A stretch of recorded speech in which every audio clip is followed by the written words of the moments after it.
Confusion flickered in his dark eyes. It made sense. Just a second ago, I was losing my mind. I had measured his chest, and the tape hit a ridiculous 43 inches. I had sneered, demanding to know exactly who he was trying to thirst trap at the gym with those massive pecs. Which random bitch was he trying to be a big tit himbo for? Then, I had shoved that ridiculously tight compression shirt at him, forcing him into it. But his chest was just too broad. The XL fabric literally tore at the seams. Bringing me back to the present, Vance coldly swatted my hand away from his face. He bent down, gripping the shredded fabric from the floor. He let out a bitter, self-deprecating laugh. You don't have to play games. I get it. I'll custom order an XXL later. That should fit. Panic choked me. Guys don't wear corsets, I blurted out. I was wrong. I shouldn't have forced you. He froze. Then, with a sudden, violent motion, he gripped the hem of his half-worn black turtleneck and ripped it over his head. The harsh overhead light carved shadows into his ridged abdomen and the heavy cut of his chest. My mouth went bone dry. But the glowing text from the comments flashed in my mind, and I forcefully tore my gaze away. Vance grabbed a baggy gray hoodie, throwing it on to bury that perfect physique. He stared down at me, his eyes dead. You said that sweater was slutty. You said I was asking for it, he said, his voice clipped. So I took it off. Are you happy now? Despair knotted in my stomach. I had said that I'd told him tight black knitwear was the sluttiest thing a man could wear. But that was before. Why was he twisting my words now? I forced what I hoped was a harmless, gentle smile. You can wear whatever you want. I'm not going to control you anymore. His expression instantly dropped into a deep scowl. He squeezed his eyes shut, a muscle ticking in his jaw. Vivian, how many fucking times do I have to explain myself? He gritted out, pure fury lacing his tone. I'm not using my body to get attention. Surviving your jealousy and paranoia is already bleeding me dry. When the hell would I have the energy for anyone else? He swayed on his feet. The anger shattered, leaving behind a raw, devastated vulnerability. His Adam's apple bobbed with a hard swallow. Besides, he choked out, his voice hoarse. You've already completely ruined me. You used me up. Who else is going to want damaged goods like me? A heavyweight pressed down on my chest. I was toxic. Spoiled rotten since childhood, I demanded the best of everything. Naturally, that included men. They had to be pure. Exclusively mine. Drop-dead gorgeous and built like a god. I first spotted Vance during freshman orientation. He was standing at the podium, his face stoic and cold. Tall, broad-shouldered, radiating an untouchable arrogance. The perfect toy. His crippling poverty was just the leverage I needed. Once he became my kept man, I made his life a living hell. I barked orders at him and tore him down at the slightest inconvenience. If I caught him breathing the same air as another girl, the punishments were brutal. Slaps, belts, collars and chains. But the joke was on me. He was actually the missing heir to a New York old money dynasty. And he had a destined female lead waiting in the wings. I was just the disposable villainess. A chill racked my spine at the thought of complete financial ruin. Let's be real, I knew the difference between men and money. Stripping me of my Birkins, the Porsche, the sprawling penthouse? That was like ripping a fish out of water and watching it suffocate. I made a silent vow right then and there. The spoiled, toxic princess act had to die. I needed to soften up. Treat Vance better. If I flipped the script, maybe I could rewrite my ending. I stayed up until dawn, scouring the internet before finally settling on a sleek, designer men's necklace. But of course, some idiot had to ruin my morning. Time to get up.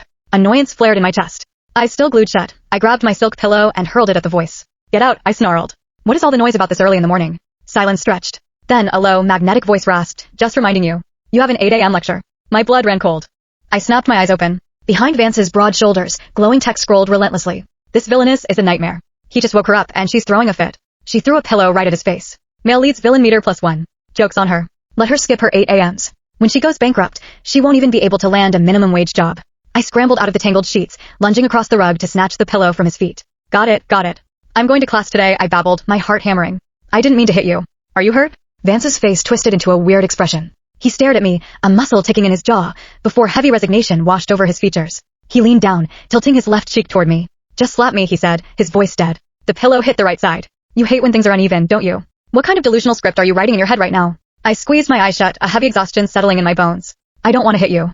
Vance clicked his tongue, a sharp, dismissive sound. Before I could blink, his large hands gripped my waist. He hoisted me off the floor, setting me onto the edge of the mattress. He dropped to one knee. His brow furrowed as he shoved my bare feet into my plush slippers. No socks. No shoes, he mocked, his tone laced with bitter irony. Are you going to complain to me when your feet are freezing later? He knelt there, his massive frame folded into an agonizingly submissive posture. Reality snapped back into focus. I yanked my ankle out of his searing grip. I can do it myself. His hands hovered in the empty air. The silence in the room thickened, suffocating and heavy. Slowly, he straightened up to his full, towering height. His face was an emotionless void. Then I'll help you get ready. Move. You're going to be late. No. I couldn't treat him like a personal servant anymore. I cut him off, my voice firm. It's fine. I don't need your help. Just go downstairs and eat breakfast. A raw flicker of shock and something dangerously close to panic flashed in his dark eyes. He stared at me for a long, agonizing second. Fine, he muttered, turning on his heel. Whatever you want. But he was acting so weird. The penthouse stairs were wide and shallow, yet he managed to trip twice on his way out. I ordered Victor to take him to campus. I took my own car, detouring to the luxury boutique to grab the necklace I'd ordered last night. I figured Vance would be thrilled.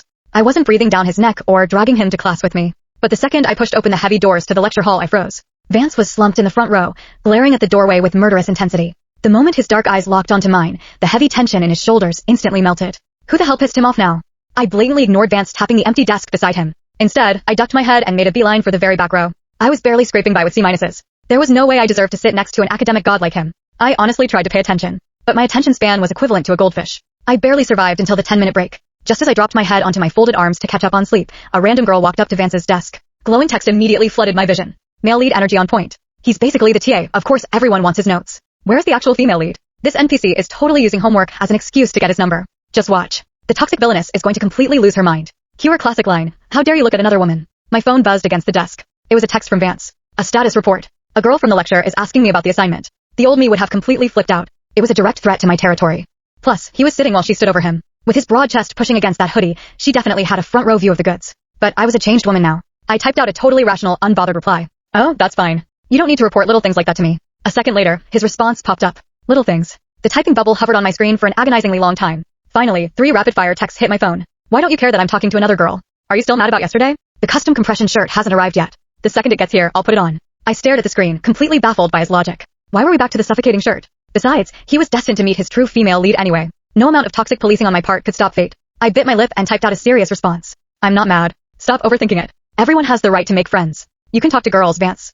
You don't need my permission or to report back to me every single time. A harsh crack echoed from the front of the hall. I jerked my head up. Vance was leaning over, his face a thunderous mask as he scooped his phone off the floor. The screen protector was entirely spiderwebbed. I eventually let my heavy eyelids drop, burying my face in my arms. Just as I drifted off, someone jabbed me hard in the ribs. I blinked the sleep from my eyes, squinting at the arrogant, smirking face invading my personal space. Every toxic villainess needed her evil sidekick. Naturally, my childhood best friend, Tristan, filled that role flawlessly. We were basically the toxic, dumpster fire version of soulmates. Absolute red flags. I thought you were partying in Ibiza, I hissed, dropping my voice to an excited whisper. Why the hell are you back? And in an 8 a.m. lecture? Who even are you right now? Tristan propped his chin in his hand, looking like a hollow shell. Yeah, well, I totaled my old man Alistair's favorite Pagani while street racing last night. He blew up my phone 10 times and froze all my black cards. I couldn't help but smirk, relishing the schadenfreude. Need me to float you some cash? If I borrow it, I have to pay it back, he groaned, rubbing his temples. And I'm broke. But whatever, I have stuff I can liquidate. How much do you think I can get for this? He tapped the silver chain resting against his collarbone. Just copped the newest drop in Milan right before the cards got declined. I leaned in, squinting to inspect the pendant. My stomach dropped. It was the exact same designer necklace I had ordered for Vance last night. Tristan and I were toxic besties for a reason. Our tastes were identical. Sell it to me, I mused, tapping my chin. It's a men's chain, but I can rock it as a matching set. But then I really thought about it. A heavy sigh escaped my lips. Actually, never mind. We're going to break up sooner or later anyway. Knock, knock. 2 sharp raps against the desk made me jump out of my skin. I snapped my head up. Vance was towering over us, his face draped in menacing shadow.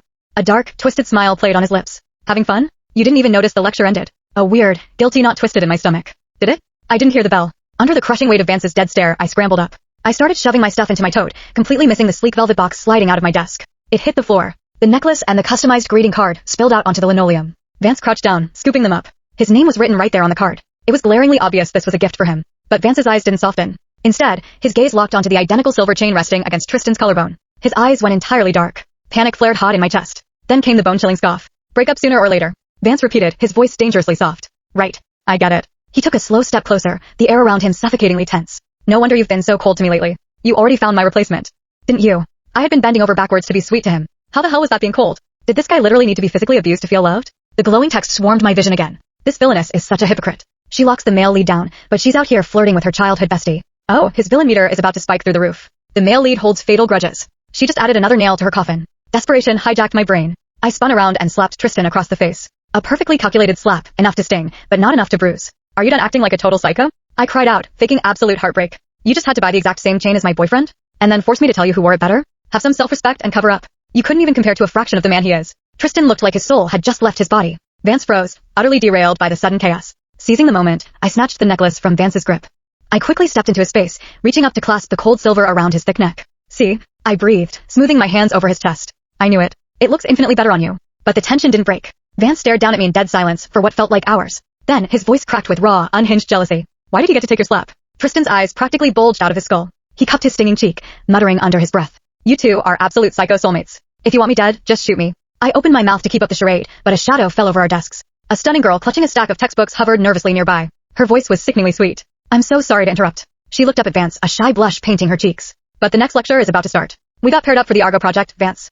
Could I get your number? Glowing text immediately erupted around her like a halo. It's happening. The female lead is finally here. She's actually had a massive crush on him for ages. This chem project is where they fall madly in love. Cue the epic romance background music. 1,000 Years is officially playing. It's over for the Villainess. Didn't she literally delete every female contact in his phone? Well, except his mom. The true heroine takes the crown. The Villainess is about to lose her absolute mind. Doesn't matter what she does. He's destined to fall for the true female lead at first sight. Chapter 5. Vance instinctively turned his head, his dark eyes locking onto mine. I immediately averted my gaze, playing the ultimate understanding girlfriend.